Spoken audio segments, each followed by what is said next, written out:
জীবনের একটি লম্বা সময় যার কেটে গেছে গবেষণাগারে। তার গবেষণার প্রধান বিষয় ইলেকট্রনিক্স ন্যানোটেকনোলজি। দীর্ঘ অধ্যাবসায়কে কাজে লাগিয়ে যিনি পৌঁছে গেছেন জ্ঞানের অনন্য উচ্চতায়। বেশ কয়েকবার স্থান করে নিয়েছেন বিশ্বের সেরা বিজ্ঞানীদের তালিকাতেও। তিনি মালয়েশিয়া প্রবাসী বাংলাদেশি বিজ্ঞানী অধ্যাপক ডক্টর সাইদুর রহমান। সম্প্রতি তিনি আবারও জায়গা করে নিয়েছেন বিশ্বের সেরা বিজ্ঞানীদের তালিকায়।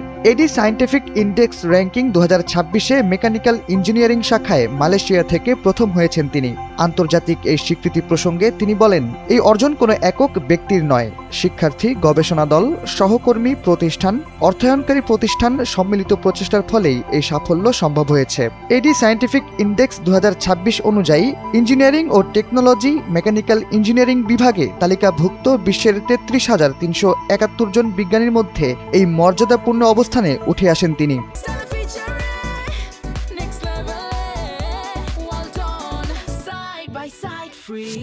2025 সালেও তিনি একই র্যাঙ্কিংয়ে বিশ্বে সপ্তম হয়েছিলেন।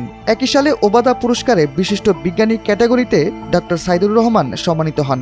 বিজ্ঞান, প্রকৌশল ও প্রযুক্তি ক্ষেত্রে এই আন্তর্জাতিক পুরস্কারে 2025 সালে বিশ্বব্যাপী মাত্র 8 জন বিজ্ঞানী নির্বাচিত হয়েছিলেন, যাদের একজন ছিলেন ডক্টর সাইদুর রহমান।